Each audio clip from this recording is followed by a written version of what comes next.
Hey, good morning, everybody. So it's another week.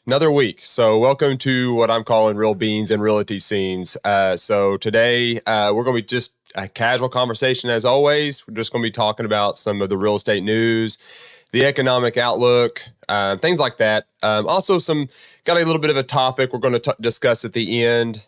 So, hey, the whole point of this is grab a cup of coffee, join me as I go through a couple news articles, hopefully give you guys some insight that you can apply to your real estate career as well as your life and those type of things. This is just a time for you to kind of just join me in some of my morning routines that I do on a regular basis. So that's what this is about. So thank you guys for being here. Good morning. Good to see you. Thank you, Dad. Tanya, good to see you as well. Yeah, I just want to encourage you guys. Let me know you're here. Let me know you're watching. Just post it in the comments and say hello. If you are new and never been here before, type in new. I'd like to recognize you and just say thank you for being here. And also, I think I'm going to do a giveaway today. So lucky you guys that are watching live. I'm going to do a little giveaway. What we'll need to do is, and I'm going to put this in the comments here or over as a banner. This is what you're going to want to type up in the chat. If you type in hashtag real beans, you'll be entered in for a drawing. Now I'm testing this out. I don't know how well it will work with the Facebook training group. We'll see what happens. But if you type that up into the comments right now, that'll be entered in for a drawing at the end. And I'll be giving away a cool Century 21 bottle there. So there you go. If you guys want to win this, type that in the comments and I will get that to you guys. So there you go. That'll be fun. So today I've got 3 articles as always that we'll discuss. And then we will also, I'm going to go into a topic talking about embracing authenticity and resilience as a real estate agent. It's a topic that oddly enough has almost been just a theme for this week. A lot of challenges that you guys are facing, a lot of things that will cause you guys to probably want to, have a position of, emotions in response to certain situations and just really kind of feel like you're tired of it or worn out and those type of things. So just something we're going to kind of talk about and kind of work through. So yeah, there we go. We got some people putting comments in there. So it looks like it's registering too. So it looks like it's only going to work if you guys are watching on YouTube or directly on Facebook. If you're part of the training group, it looks like it's not registering that hashtag. So if you do want to join and have a chance to win this bottle, you'll need to go to YouTube or our Facebook page and type in that hashtag from there to get entered in. So just FYI. So I have posted that. I've emailed that out to the ones in the training group as well. So you guys should be able to find the link to the YouTube channel that way. And that'll help you be able to enter in. So, and we won't do it until the end and I'll bring it back up. So don't worry about that. And again, just for those that maybe have just joined, this is what you want to put into the comments to be entered to win this cup.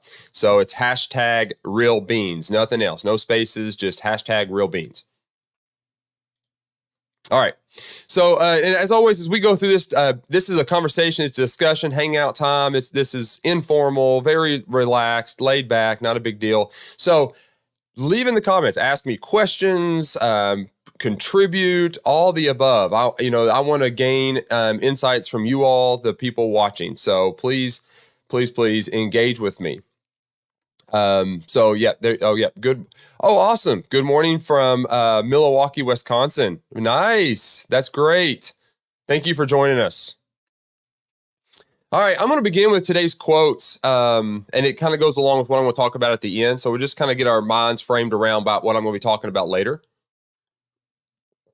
And again, it's all kind of relevant to the real estate industry, to be honest, and what we're all facing. As markets change, things kind of get out of whack sometimes and we get emotions involved. And so I think it's an appropriate conversation. So here's today's, I got a couple quotes for you. This one is by Nan Henderson. It says, resiliency is the ability to spring back from and successfully adapt to adversity. So resiliency is the ability to spring back from and successfully adapt to adversity. I went ahead and put in into my notes here the definition of what resilient meant. And resilient means able to withstand or recover quickly from difficult conditions. So that's what that means. Being able to basically come back, and even though you've been hit down and beat down, you come back and you can handle that difficult condition and come right back into doing what you need to do, and that's resiliency. I actually found a video last night. I was the good old Instagram reels, swipe through, and I came across this guy. He had stairs set up above a trampoline, and he was really graceful. And he would jump up off the trampoline and land on a step, and then he would fall back down, and then he'd pop back up and get up another step, get a little higher on the next step, and fall back down. And so the metaphor being, it's like he was climbing the ladder of success or the stairs of success, but he kept getting knocked right back down. And it was just a perfect example of what to me, to be honest, was resilient. It was like, life kind of keeps hitting you and you kind of keep falling down, but you never really stop. You just kind of keep coming back up to the top and keep fighting. So I thought it was a great representation of that. I was going to try to play it on here, but it's Instagram. They're not playing well nice with this setup. So, all right, here's another quote for you. When we learn how to become resilient, we learn how to embrace the beautifully broad spectrum of the human experience. So when we learn how to become resilient, we learn how to embrace the beautifully broad spectrum of the human experience. So, it's very interesting. If we allow ourselves not to be resilient, we become distant, we isolate, we let those circumstances take us away from environments that could actually, make us a better person and help us to grow and help us face adversity. Therefore, we're able to help others when they are faced with those obstacles. So by not being resilient, it actually takes us away from what it is to be human, to have these emotions and these challenges. And that's what we have to deal with. So, and then final quote for you. And that was by Jaeda Dewalt. So here's another one. Viktor Frankl.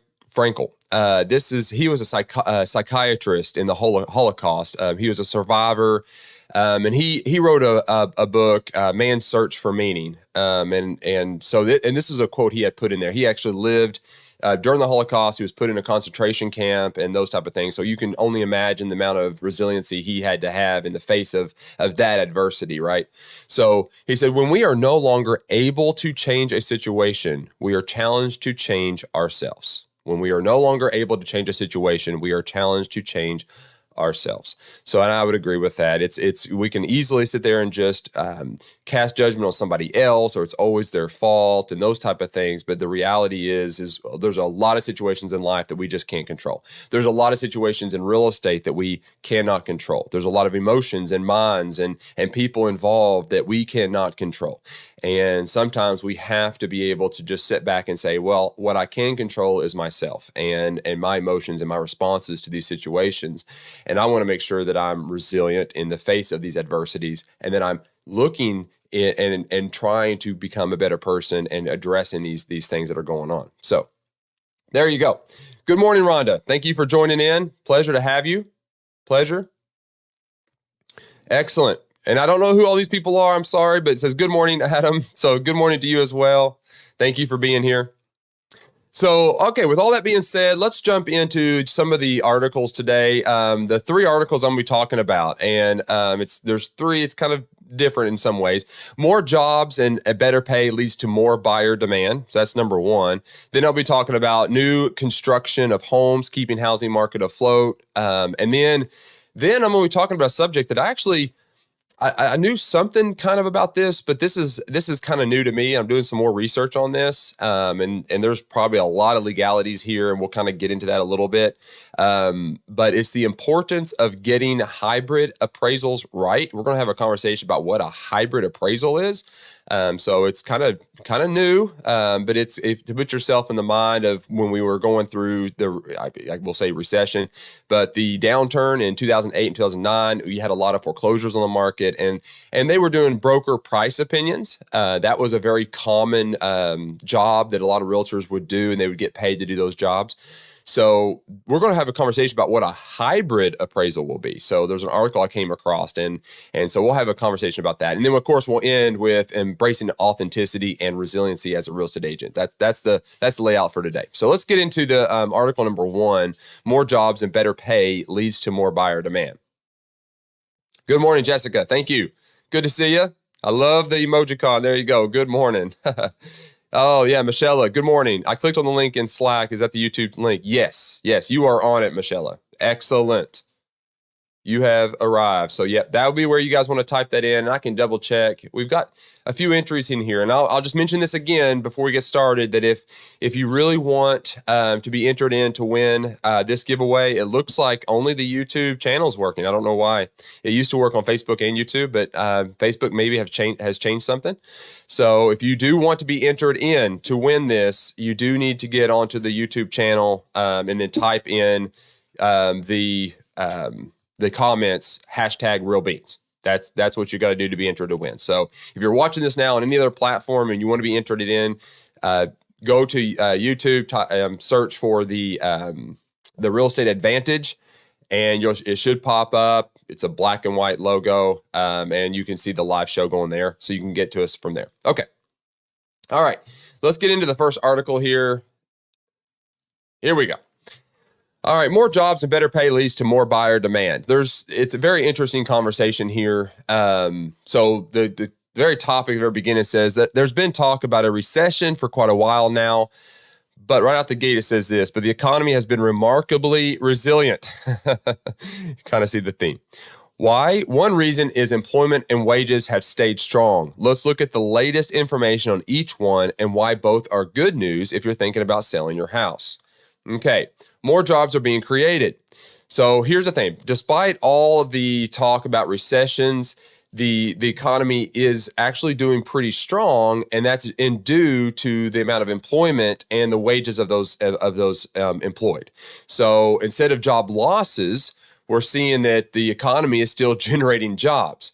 So ergo, that's what we've talked about this in previous episodes where we're talking about how that affects the interest rates. I mean, if you want interest rates to come back down, you got to not have job growth. I mean, that's because there's more money entering into the market. So, inflation could continue to go up if they brought the interest rates back down. So there's a ebb and flow to supply and demand and job creation versus interest rates and the overall health of the market. So instead of job losses, we're seeing the economy is growing and generating jobs. So, in matter of fact, in July, 187,000 jobs were added, and 185,000 were added in June. So that's what it talks about right here. All right.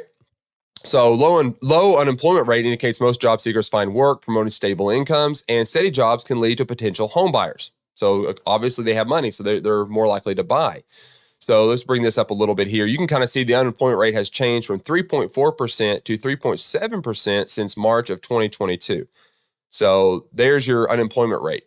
So you got back here, you have the high rates of the unemployment rate here, and then it just comes way down. And you can see where we're hovering. I mean, we're hovering at a very, very low percentage. So there's a lot of jobs in this market right now, a lot of jobs. So that's going to keep the interest rates high. That's the way it's going to work. They're trying to hedge that inflation. All right. And in a nutshell, people are making more money. There's more money entering into the market. So hourly wages, they've been consistently rising in recent years. I would make the statement here that obviously income is not rising as fast as inflation of the goods that we consume. So the market's kind of an interesting little gap here. And traditionally within 3 to 5 years, income kind of catches back up with inflation and you level back out. And this is just the cyclical nature of real estate. So rising wages mean more disposable income, potentially for saving or for a home purchase. So let's see, let's bring this up. Hourly earnings rise 4.4% from last year. Average hourly earnings of all private employees, dollars per hour, seasonally adjusted. So you can kind of see just the gradual increase in hourly earnings. So there you go. There's 2023 down here, and it just kind of continues to creep up there. So it's edging closer and closer. So you can only imagine what the Fed's trying to do. It's hey, whatever we got to do to slow that inflation down because it's getting way out of control. The home purchase, we talked about this, all last year and the year before, talking about how at some point this pricing gap where homes are going to inflate to such a high point that the affordability for those homes is way out of skew of what people are earning. So, and it was heading in that trajectory. Something's got to give. So what do? They begin raising the interest rates to try to slow that down to allow this number here to catch back up to that inflation. So that's the game. That's the game that they're playing with that interest rate. Let's see. Yeah, buyer demand. So here's the thing: strong market, higher wages. It just creates a buyer demand. So there are now more buyers that can pursue home ownership. So when you start thinking about this is again an inventory crunch. So you still have a lot of money entering into the market. This is kind of the argument I would almost make. That's like, man, if you want to talk about a recession, well, recession typically means there's lack of jobs, homes. There's a whole lot of inventory on the market, and there's so that's a recession. Whereas what we're seeing is just a major adjustment in the flow of money and what that looks like. And so, to be honest, it's pretty healthy. There's just not enough homes on the inventory. Any realtor out there that's watching this would absolutely relate to that. There's just no homes on the market. So not enough to keep up with this amount of money entering into the employee base. So there you go. So that's article 1. The bottom line was this: with more jobs and rising wages creating eager buyers, there's a lot going in your favor. Reach out to a local real estate agent so you have someone who can guide you through the process of selling your house, from setting the right price to getting your home ready to show. Love that statement. This is a company, Keeping Current Matters, that they put out some really good content, and they always point back to the real estate agent. So for that, I really do appreciate what they do. So that's where this article comes from, Keeping Current Matters. And again, if you would like to know the articles that I go over, you can email me. Whoop, there we go. You can email me right here, and I will forward you guys the articles and the links to go and read these, and you can share them on your social media accounts. Let's see, any comments? Yeah, let's see what we got. Yeah, okay, we got some people on there. Yeah, there we go. So people entering in. Much better. There you guys go. On YouTube, you guys can enter in to win. Perfect. Okay, let's switch now to article number 2. Number 2, we're going to be talking about this one's new construction of homes, keeping housing market afloat. Now, this is kind of an opinion piece in a way. There is some data in here that will back up. This is by Redfin. Some of you guys might be familiar with what Redfin is. It's a kind of a tech real estate brokerage. They have news articles. They're very different in the way that their approach to selling real estate is, but that's what it is. And I wanted to kind of highlight this just a little bit because we just talked about the job market and how much more buyers are entering the market. And what does that mean in response to builders and new construction? So this article is a kind of a good tie-in for that. All right. So what does it really say? Well, the housing market is being actually supported by a lot of new construction that is entering into the market. So even though the overall inventory is really low, we've seen an increase in new construction. Now, this is a national news article. This is not focused on any specific region. So we factor that in any thought processes you might be having. But it's about 15%. It's about a 15% increase in new homes is what we're seeing.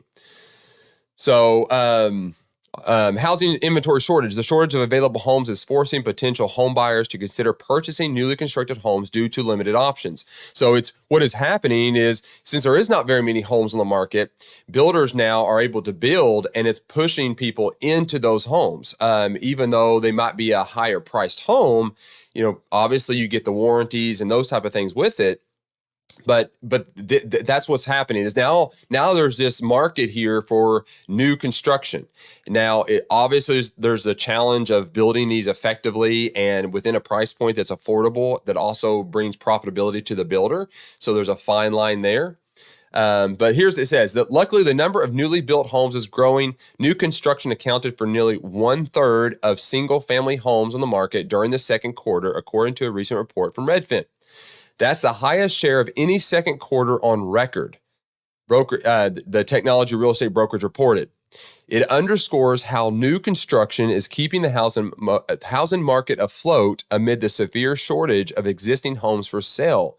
So that's a good news, guys. We during the recession or during the big boom and the big major inflation, we saw prices going up. Everybody was putting their houses on the market. So the market for new construction was kind of small. Then on top of that, you saw lumber prices just go through the roof. So again, construction was difficult. It was very, very cost prohibitive for a builder to get out there and enter that market. They had to build multiple homes at a time to bring the price down to a reasonable amount so to make the profitability.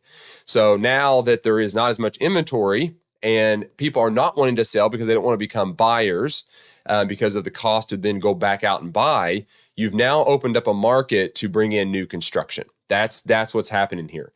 So during the first quarter, new home inventory reached a near record high of 33.6%.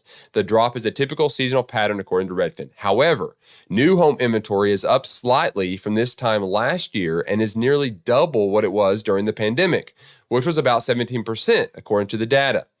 The one reliable source of inventory has been the builders. Builders are really making good profits. They're putting homes on the market and they're buying down the interest rates for their buyers so they're able to bring people into the showroom and close the deal.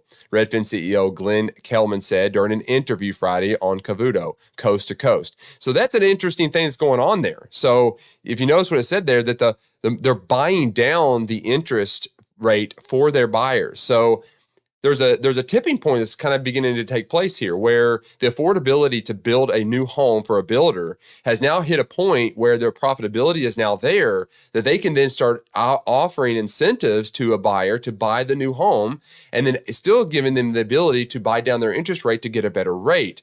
So what does that do? Well, that drives people that maybe are in the market that don't really want to sell to maybe possibly considering to sell to buy a new home if they can get a buy down of their interest rate. So you can kind of see the creative financing that's going on. We were talking about this the past couple of years is when the market begins to shift, you start beginning to see really, really creative financing options available. Now, that's not going to mean we're getting back into any kind of proprietary or predatory type lending. It's not that at all. It's people being creative and being more giving with the money that they're earning from the sale and moving of property. So we're starting to see this happen again. And look at what's happened with the new construction. All right. So builders aren't constructing as many single-family homes as they did during the housing frenzy in 2021 and early 2022, but so few homeowners are putting their homes on the market that new homes still make up a huge share of available inventory. Okay, we kind of hashed that out. In June, total housing inventory reached an all-time low after dropping 15% year over year, according to Redfin data. The amount of newly built single-family homes for sale in June, though, was up 4.5% year over year. There was an 18% drop for existing homes. So we saw a drop. So just kind of in summary here, this news article, it talks about the challenging of the housing market. It's basically talking about the shortage of available homes and how that has opened up a market for new construction to enter into the market. So this is all just something to kind of be watching. If you're a real estate agent out there, this might be a good time to start talking to builders, seeing how you might be able to help them and service them and see what you can do to help them. So there you go. Be sure to provide any comments, guys. If you guys have anything to contribute, drop it in the comments. Let me know. Let me know.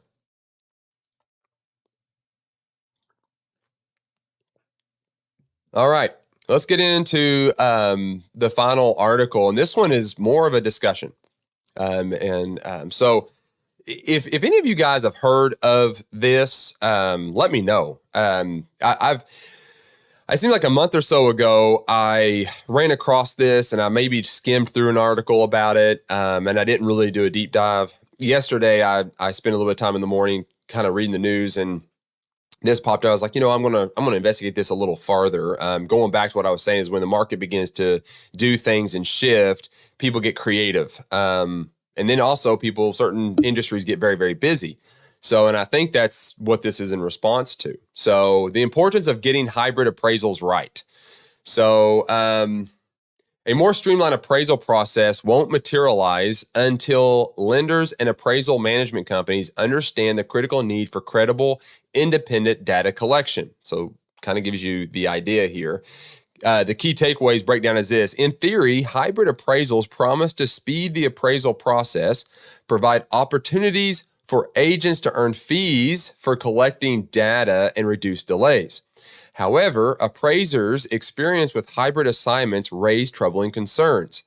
And then the final key one, and this is something to really kind of ponder, agents need to be aware of who's doing data collection on their listings, avoid conflicts of interest, and be present during appraisal inspections. Now, being present, that kind of stuff, we don't want to open you guys up to any kind of liability as far as doing that. But I will say there's a lot of things that's being kind of hedged out in this whole concept. So what exactly is a hybrid appraisal? So let's kind of just start there.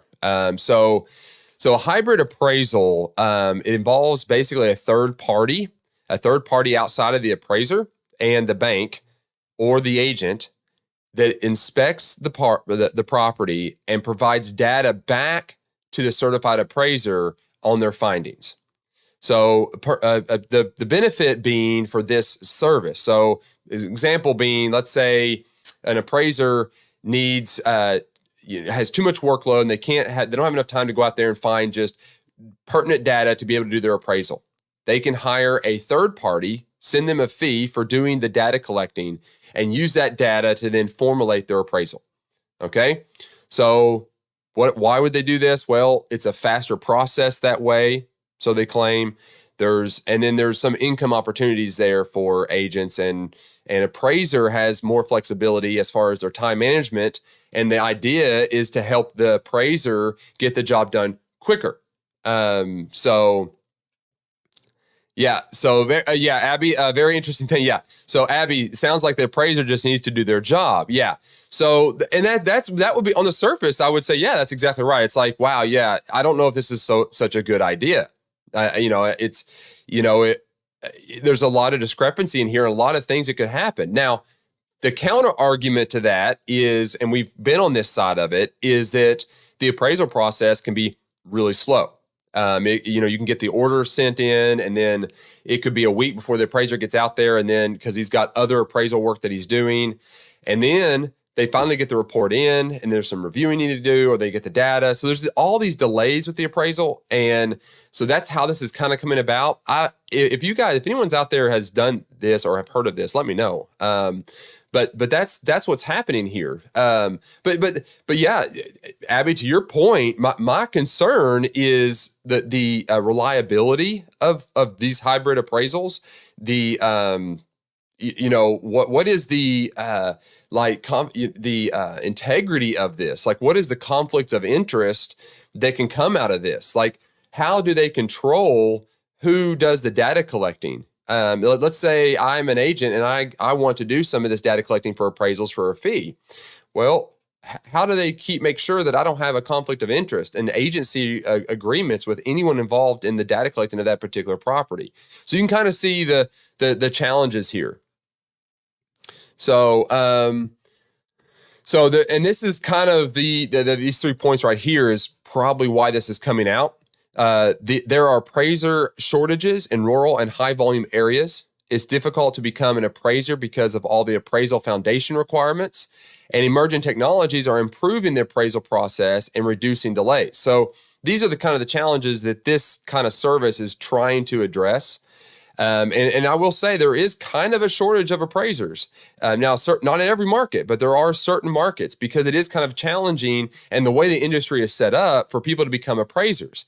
So there's just not enough of them to handle the workload, and it causes all kinds of delay. So they're trying to standardize this to be able to go out there and find people that will at least gather data. Now, I mentioned at the very beginning of this show, talking about what we used to do as agents back when the recession was going on, 2007 to 2012, probably maybe 13, was BPOs, broker price opinions. So a little different than this, though. A broker price opinion was a bank would hire an agent to go out and basically do a CMA on that property, take in the data of what the market is saying that property is worth, and then send that off to the bank. And then the bank would then pay the agent a fee for collecting that data. It was not an appraiser. It was not an appraisal. It was literally a broker price opinion. It's our opinion of the property. But that was very, very common. A lot of agents made a lot of money. There's absolutely nothing illegal about that. It is a service that an agent can do. You're not doing an appraisal work. You're just giving your opinion on what that property would bring on the market at that moment in time. No different than a CMA. So that's probably where this whole entire concept kind of originated from. The appraisers, or some appraisers out there, started trying to figure out a way to use that knowledge that a real estate agent has to help speed up their process. So again, we can argue back and forth, good, bad, whatever. I just think there are some major, major concerns that can come up with this.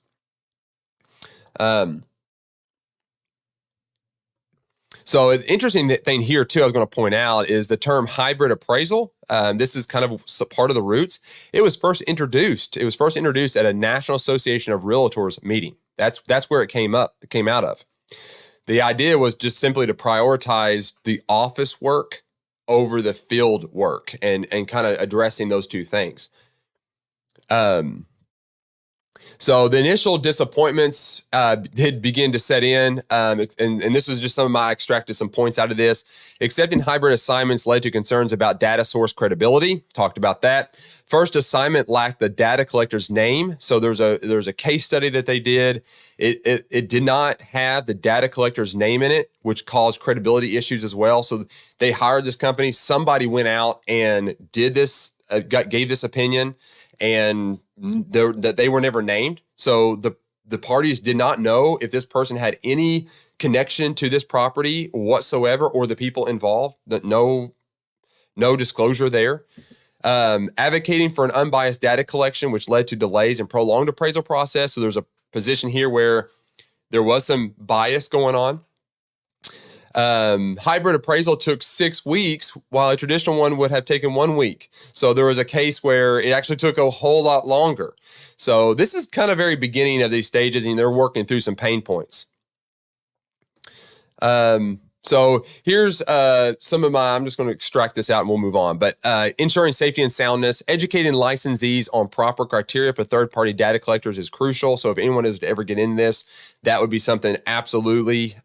What is exactly my role? What is it that I, as a licensed agent, am able to do versus what I'm not able to do? What is the safety to the public and the national economic risks concerning this modernization of appraisal systems? Like, is this a good idea or not? Then a statement I said, NAR's board of directors needs to do some policy approval for third-party data collectors. They need to have transparency, unbiased information.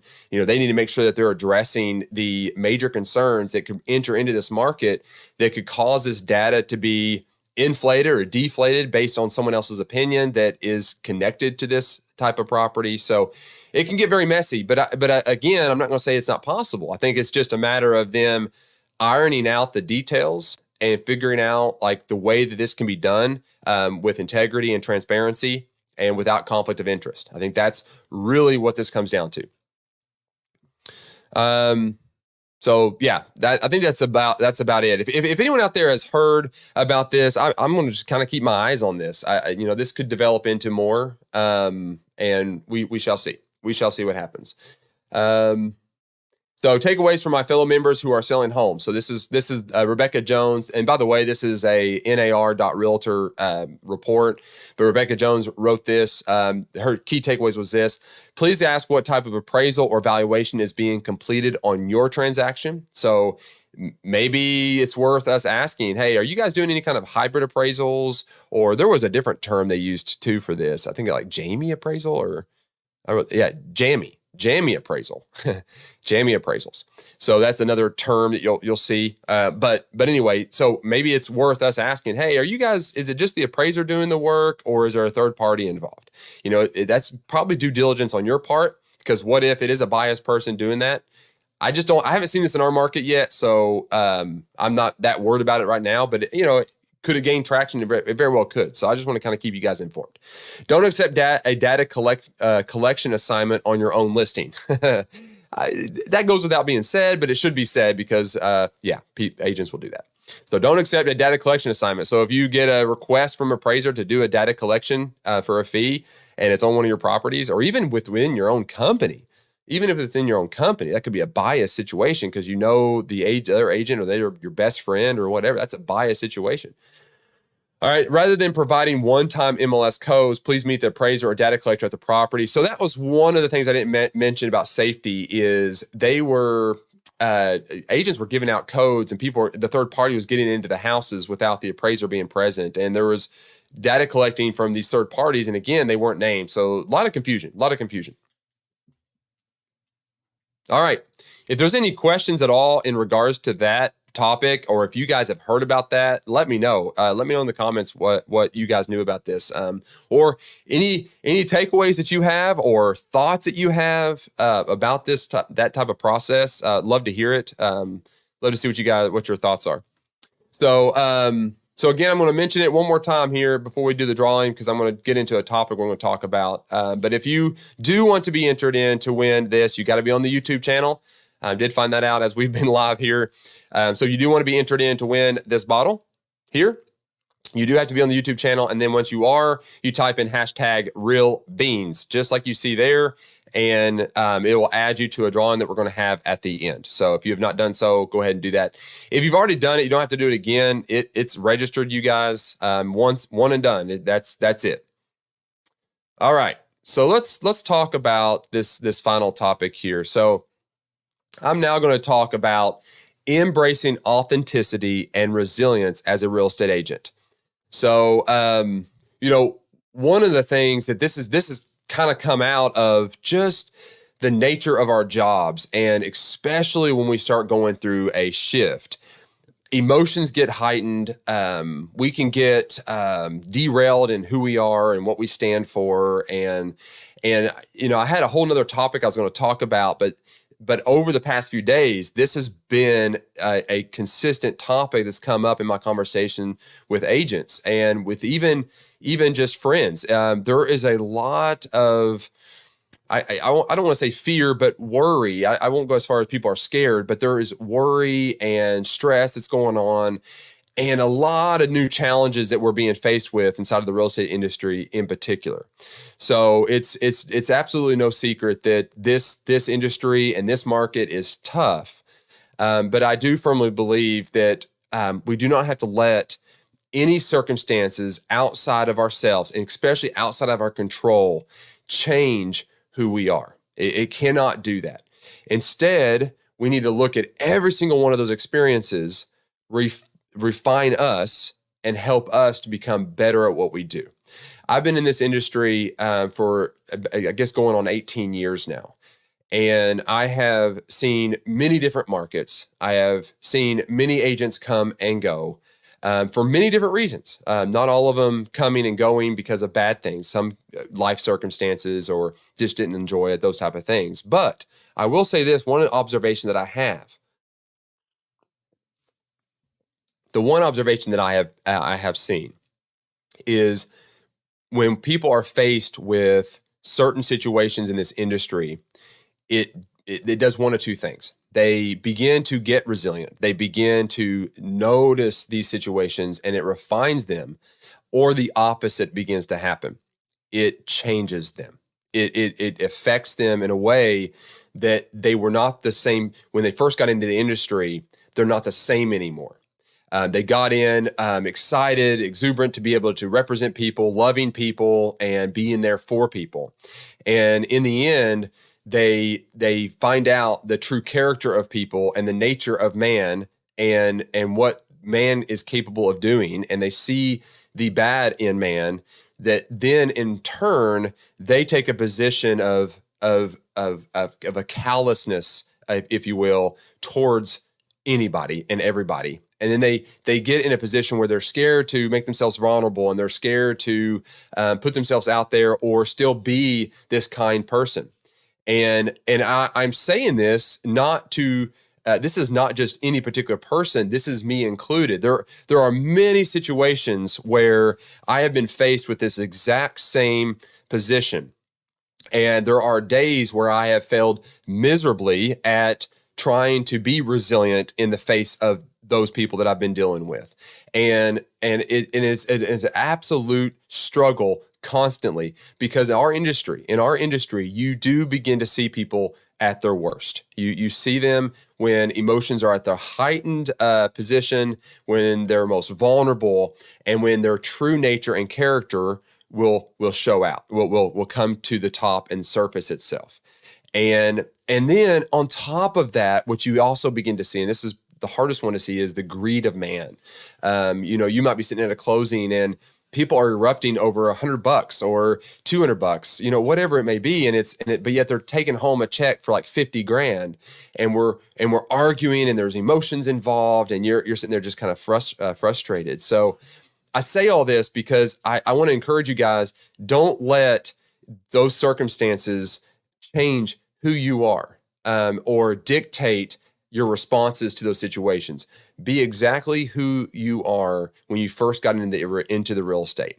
And so I'm going to give you just a few things that I kind of wrote down in response to these type of situations. Here is some of the ways that, I would say should be your response, or what you go back to kind of give yourself that back to that anchor. Okay.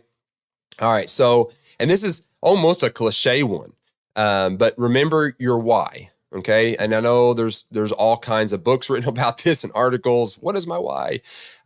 And I understand it can be hype, hype word, why, my why. But really, to be honest, you do need to go back to remember why you got in the industry to begin with. What was it that drove you to want to be a real estate agent to begin with? Was it the passion for helping others? Was it your true heart in just being able to serve and connect with other people? Was it to better yourself, and maybe you liked a diverse work environment? You didn't like the status quo where every day is the same 9-to-5 type of job, and you found it exciting to go out and see homes and meet new people. If any of those type of things, and I will say majority of the people that I've conversed with, it's always been about the people. Most real estate agents would say, I like helping people. Right? Now, you still have the cliche statement is, well, I got into real estate because of HGTV and I like to view homes. But in reality, those that have stayed in this industry for any amount of time, remember that they loved people first. So when you start facing adversity and you need to be resilient, go back to why you got into real estate to begin with. What was it about real estate that got you into this? Now, the next one I would say is embrace the adversity as an opportunity. Okay. And again, not as easily done. Adversity it hurts. It just causes pain, and it makes it, difficult for us to be able to see the opportunity in that adversity. I understand that. But here's the thing. The real estate industry presents us with many, many, many, many chances to face that adversity, and many opportunities to learn from that adversity.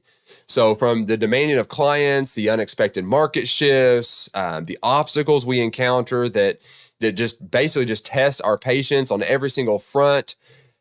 But here's the thing. You definitely need to go back to every single time that you are stressed, or you're worried, or you're freaking out about something, or you're angry, or whatever. You need to stop for just a minute and consider that challenge is an opportunity for you to learn something. It is in disguise. That adversity is disguised as an opportunity for learning. It's a chance for you to grow and become even more skilled in your real estate, in what you do in your real estate industry, in your business. So I know it's in the moment, it's heated, and you don't want to even go there, but in the moment, stop for just a second before you make a complaint, before you make an accusation, before you make a statement. Use wisdom, hold the tongue, and process that thought, and say, what is it about this moment in time, this difficult situation that I can learn something new from? What is it? Okay, then another one I would say is maintain a positive outlook.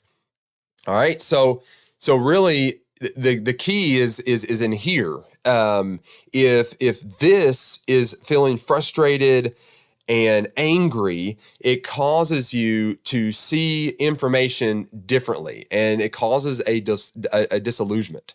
You're not seeing things truly the way they need to be seen. But if you have a positive outlook on even the difficult situations, you're going to approach it in a way that you can learn something from it.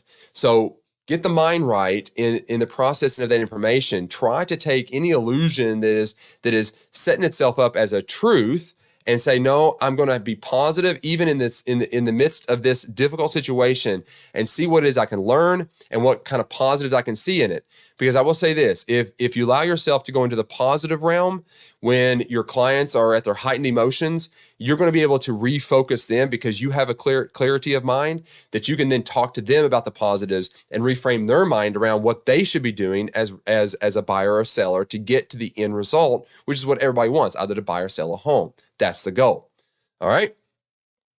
And I would say this, go back to any deal. If you've been in it for any amount of time, go back and think of all of the worries and fears that you have had in previous transactions and look at their end result. How did they end? And you'll see a majority of them, A, work themselves out, and B, everybody left very satisfied and okay.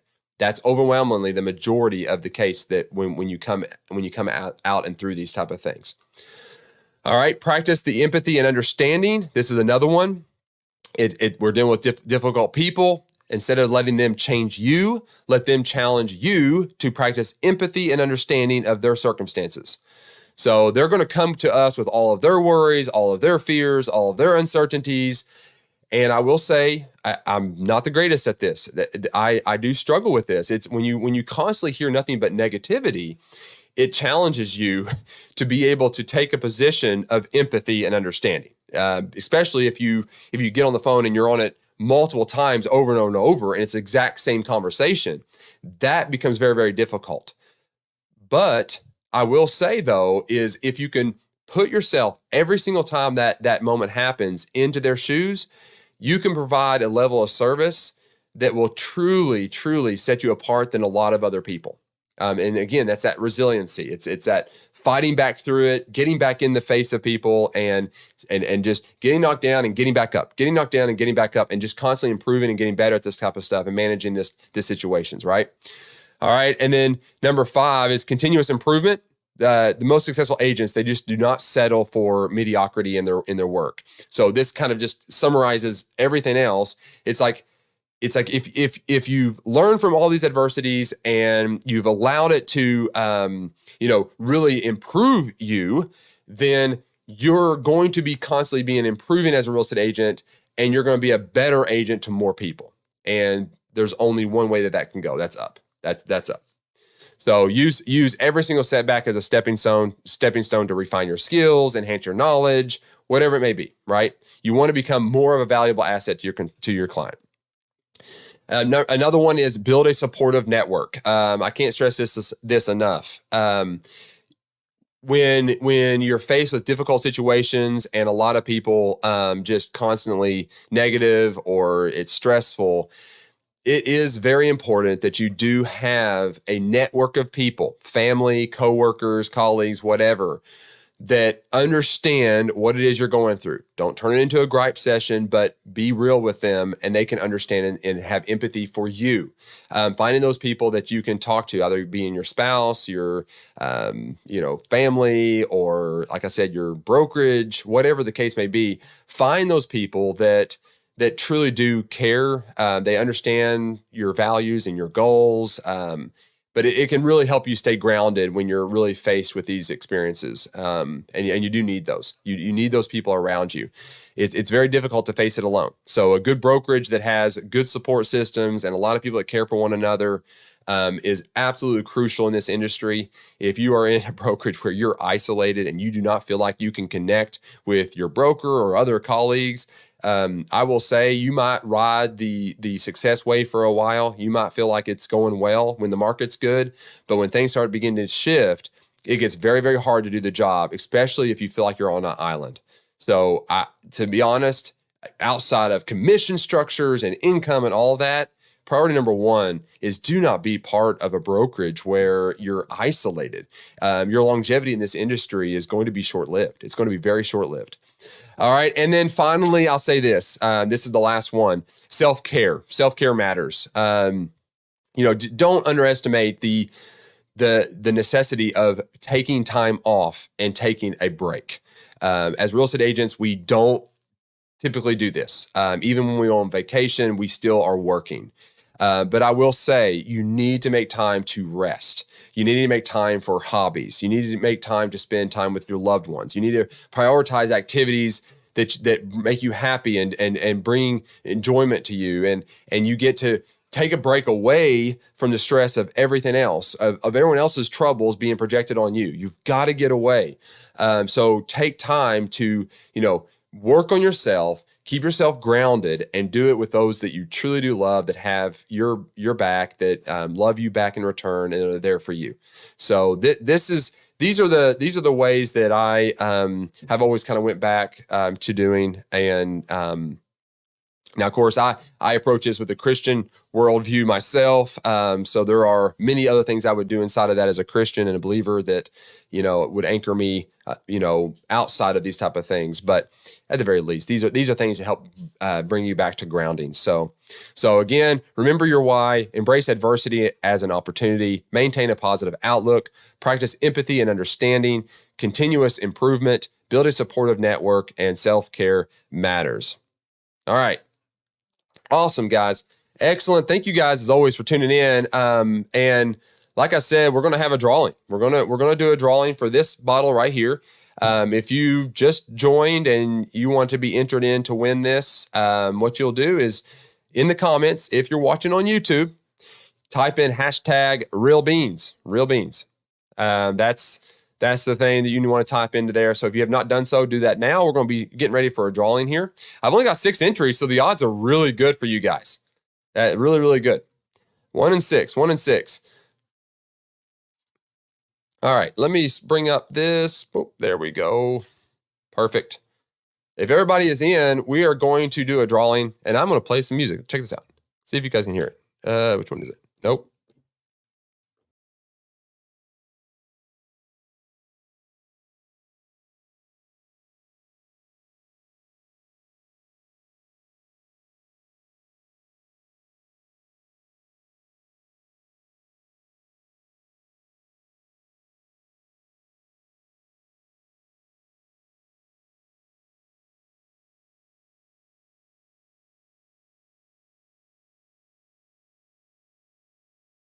Excellent. Congratulations. So, Jessica, thank you. Appreciate that. Thank you as always for tuning in. I do appreciate everyone for watching. I like doing this. It is just a time to connect with you all, talk about the news, for you guys to join me, drink some coffee, that type of thing.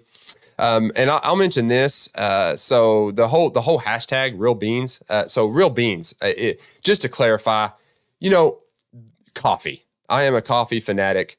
Real beans are Arabica beans, not Robusta beans. If you're drinking, and sorry, Folgers and Maxwell House and all you other Robusta bean companies, that's coffee's not good. That is not Arabica beans. Real beans, like real coffee, is Arabica beans. So if you are eating coffee or drinking coffee and it is Robusta, you need to switch to some Arabica. You need to get that stuff. I mean, that's where it's at. So that's my soapbox. Yeah, you're welcome, Tanya. You are so welcome. Congratulations. Thank you as always for tuning in. I do appreciate that very much. Michelle says, congratulations, Tanya. Tanya, truly my pleasure. Thank you. Appreciate that. You are so welcome. Guys, I appreciate you all so much. And if there's anything I can do for you, please let me know. If there is any particular topic you would like me to talk about here, or any news article that you come across that you say, hey, Adam, check this out. I'd like to get your thoughts on this. Hey, if you don't mind, email it to there. And I would love to talk about that on here. And we can discuss that, any topic at all, any news article at all. We can get into that. I would love to have that conversation. This is a community. I want you guys to be connected with us. And Michelle Tanya says, thank you. I love that you guys are communicating with one another. That's great. Awesome. Guys, as always, thank you guys for all that you have done and all that you do for your clients. Keep serving and leading by serving. I do appreciate you guys greatly. In the meantime, be fearless, keep pushing forward, never stop being relentless in your pursuit of excellence. I will see you next week for another Real Beans and Realty Scenes. See you then.